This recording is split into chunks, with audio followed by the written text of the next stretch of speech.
Bien, estamos de vuelta con más de Primera Página, 7:46 minutos de la mañana de este miércoles 24 de julio. Conversamos sobre petróleo, sobre la industria nacional y también del mercado petrolero global con Vladimir Adrians. Vladimir Adrians, analista y también investigador en geopolítica energética y geoeconomía.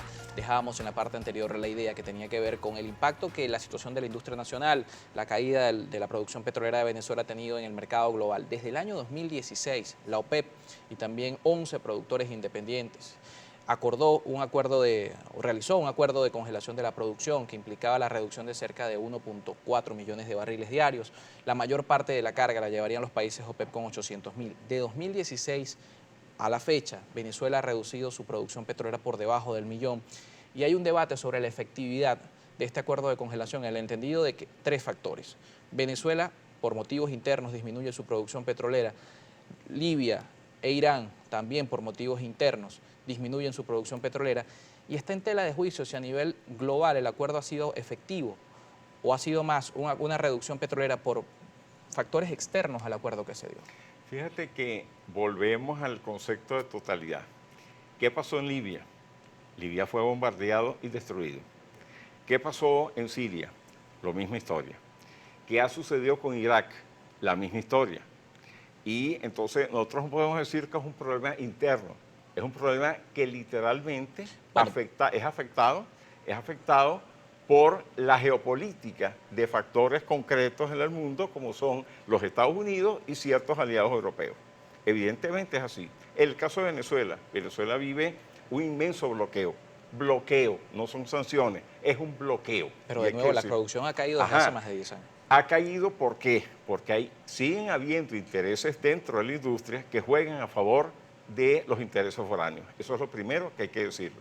Y lo segundo es que tenemos una industria muy dependiente de lo que es el mercado financiero, de lo que es la colocación de petróleo en el exterior, principalmente durante muchos años solamente en los Estados Unidos, y de la tecnología que prácticamente es la tecnología heredada de la gestión de las transnacionales en Venezuela, que poco ha cambiado en términos del tiempo y poco ha cambiado sus fuentes de origen. En los últimos años. El punto, cuando nosotros buscamos, perdón que te interrumpa, cuando nosotros buscamos en la situación mundial, no podemos decir que es que ha fracasado una política porque factores internos de los países, no, hay que decir que... Pero estos tres países han sido excluidos de la prórroga de este acuerdo. Pero es obvio que tienen que haber sido excluidos porque la situación interna de cada país provocada desde afuera, en buena parte, ha sido evidente. ¿Cómo van a negar quién destruyó Libia?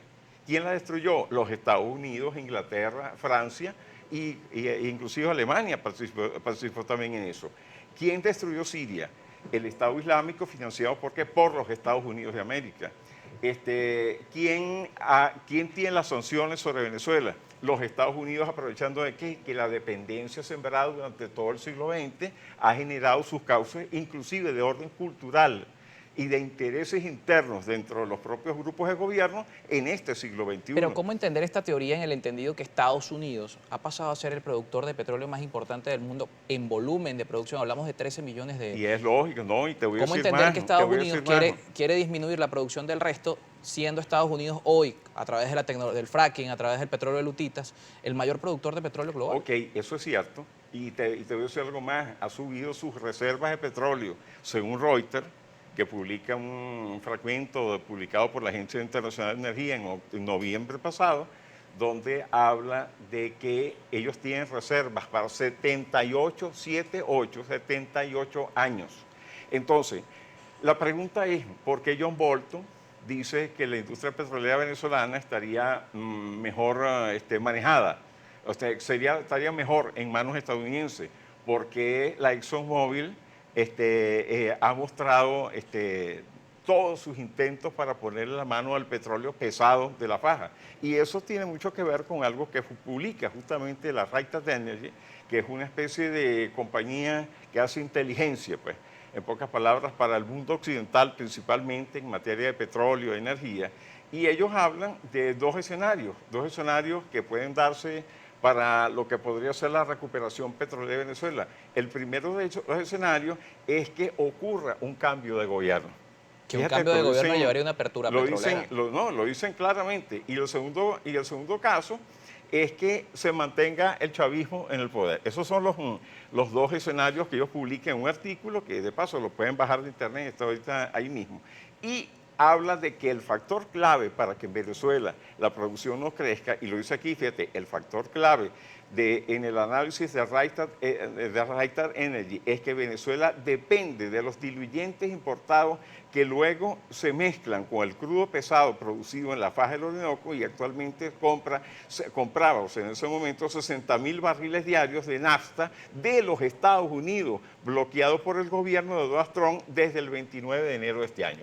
Entonces, mira, si esto lo dice Rystad Energy, que es una compañía internacional que es parte del mundo capitalista occidental, y dice que eso es el motivo, y a eso se le suma el MTBE, que yo mismo te dije anteriormente, que afecta a la producción de gasolina. Entonces, ¿cómo es el hecho de que cae la producción venezolana y sin negar de que los Estados Unidos han aumentado eso? Ahora, y la otra pregunta es, ¿por qué si los Estados Unidos tienen 78 años de reserva petrolera, qué le importa realmente lo que pueda suceder en Venezuela? Entonces hay una contradicción. Bueno, hay un reclamo más allá y entramos en un tema político para analizarlo. Hay un reclamo más allá de la situación geopolítica del petróleo que tiene que ver con violación de derechos humanos, tiene que ver con un reclamo que no va solamente de Estados Unidos, va también de otros países. Hablamos de más de 50 países que reclaman al Estado venezolano respeto de los derechos humanos. Es un factor que juega dentro de la industria petrolera y tiene que ver también con la política. Mencionaba esos dos escenarios. Un cambio político puede llevar a un cambio en la política petrolera, evidentemente. De continuar el Estado venezolano, ¿cuál es la solución? Porque incluso sectores del oficialismo plantean que PDVSA en las condiciones actuales es inviable.